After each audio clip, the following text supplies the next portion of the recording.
Oh yeah, let's give them something to talk about. Coffee 101. Did you know 900 billion cups of coffee are consumed each year around the world? And many of those are right here on the set. Today we're getting a lesson on how to make the best cup of coffee and be a better barista at home, because I want to save a little money. So Lisette Gaviña Lopez, did I do that right? You did it perfectly. Is here. She's a fourth-generation roaster from Don Francisco Coffee, a brand created by the Gaviña family. And the original Don Francisco was born on a plantation in Cuba and began growing coffee in the 1930s. And they've been in LA for 50 years and have a state-of-the-art factory and facility, and with coffee sourced from all around the world. Where Lisette is giving us the 101 on coffee, from beans to trends. So let's get started. Let's start with the root. Welcome, first of all. Thank you very much. Thank you for having me. Oh, you're welcome. I drink so much coffee, and a lot of people are watching, probably on their fourth cup. Thank you. Let's start with the beans. When I go buy coffee, it's all about roasting. What am I looking for in my beans? Well, first of all, coffee, you can't take bad coffee and make it good. You know, coffee is only one ingredient, so you want to make sure that you're always buying the best quality, 100% Arabica coffees. And this is the way that we receive coffee, you know, because coffee is actually an agricultural product. Did you know that? Yes. It's the seed of a cherry that's grown on a tree, but then to develop all of the flavors and aromas of coffee, you actually have to roast it. And you say smell is very important. Yes. So you cup it over and smell. What are we smelling for? Well, you want it should be aromatic and smell sweet and floral, and fruit.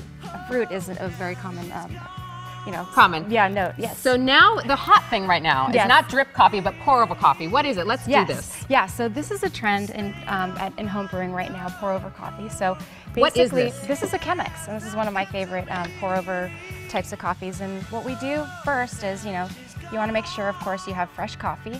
But water is really important when you're brewing coffee. You know, coffee is 98% water, so you want to make sure that it's fresh and clean. So not tap water? Well, actually tap water is fine, but if you have really hard water, we recommend spring water. And how much coffee do you put in there? Like, how many tablespoons does someone put? Is it 1 tablespoon for 1 cup? Yeah, we recommend 2 tablespoons per cup. So, but if it's too strong for you, you can always use less. Okay, now next one. I'm obsessed with cold brew, nitro brew. What brew? How do you make good cold brew at home? Okay, well, cold brew is interesting. It's not just iced coffee. It's actually a way of brewing coffee. And with Don Francisco's organic cold brew, what you do is you basically take the contents that are in here, put it in a pitcher with water. Okay. And we recommend using a glass pitcher, so something with a lid as well, and you just close it up. And do you put hot water or cold water in it? Just room temperature water, yes. I thought to make iced coffee, I had to use, like, to brew it, I had to use hot water, like making regular coffee, and put it on ice. No, because what you're doing is, instead of using heat, you're using time to brew the coffee. So you did, and how long does that sit? Just like that. So you close it up and you put it in the refrigerator for 24 hours and you let it brew.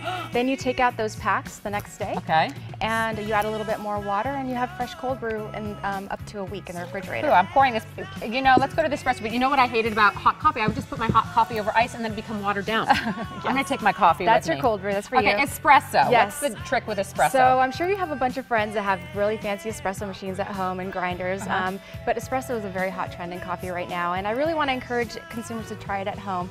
You know, using these stovetop Italian espresso makers are great. This is how we make coffee at home. Cubans make coffee using So do you just put espresso, you have to get espresso kind of beans? Yeah, you put, yes, you want to use espresso type roast, and then the most important thing is to use a fine grind, which is what we have here. And you pour it in. Espresso, so you put it in the bottom. And then hot coffee, water on the top? Yeah, water on the bottom. So it's, it's beans. Water, coffee, and then you put it on the stove top, and then you can move it. Really quickly, refrigerate or freeze your beans? You want to put it in the freezer, but most important is an airtight container. Okay, I didn't know that. That was a big thing in my household. Okay, for more coffee 101 tips, tricks, head to our website, foxla.com. I'm going to be enjoying my cold brew. We'll be right back, but these are great. Oh, there's the cafe. You got a new downtown LA cafe. Yes, yeah, so please join us in our cafe. All are welcome. No fracasas, Oh, yeah, very well.